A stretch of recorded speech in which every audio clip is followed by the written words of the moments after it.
একদিনের কথা, এক ছোট্ট গ্রামে ইদ্রিস নামে এক সৎ ছেলে বাস করত। সে গরিব হলেও সবসময় সত্য কথা বলত এবং নামাজ পড়ত। গ্রামের লোকেরা তাকে খুব ভালোবাসত। একদিন ইদ্রিস মাঠে কাজ করছিল। হঠাৎ সে মাটির নিচে একটি ছোট থলিতে সোনার মুদ্রা পেল।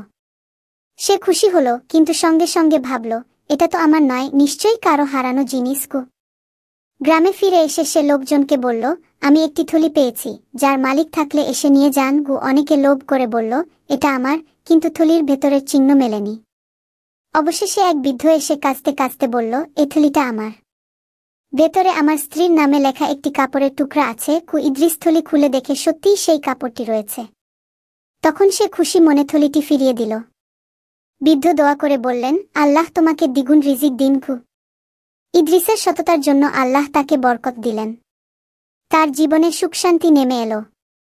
এই গল্প থেকে শিক্ষা হলো, হারানো জিনিস ফেরত দেয়া এবং সত্যবাদিতা মানুষের চরিত্রকে উঁচু করে এবং আল্লাহর রহমত আনে। এই গল্পটি যদি ভালো লাগে তাহলে চ্যানেলটাকে সাবস্ক্রাইব করে নোটিফিকেশন অন করে দাও। ভিডিওটা ভালো লাগলে লাইক দিয়ে ভিডিওটা শেয়ার করে তোমার বন্ধুদের দেখার সুযোগ করে